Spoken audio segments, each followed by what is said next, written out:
Hello everyone, good morning po sa inyong lahat. Samahan niyo po akong magluto ng ating breakfast for today. Kanina nga po ay binalatan at hiniwa ko na ang saging na aking ipriprito. So ayan guys, priniprito ko na po ang saging na aking hiniwa sa dalawang bahagi. So kung mapapansin niyo po, so hiniwa po natin yung buong saging sa dalawa para po mas madali po siyang maluto. Or in mathematics, the one whole we divided into one half. So ayan guys, naluto na po ang front side ng ating saging kaya binaliktad po natin kaagad.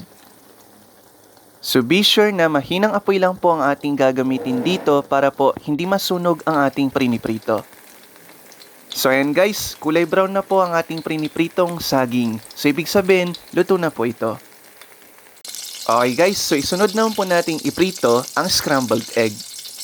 So ayan guys, so nilagyan ko po yan ng sibuyas, paminta, asin, vetchin kanina. Okay. So ayan, binaliktad na po natin ang ating prinipritong itlog.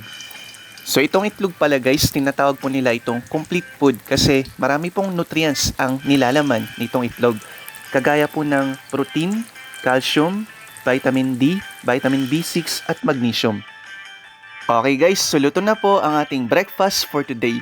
Prinitong saging at itlog. Maraming salamat po sa lahat ng ating mga viewers.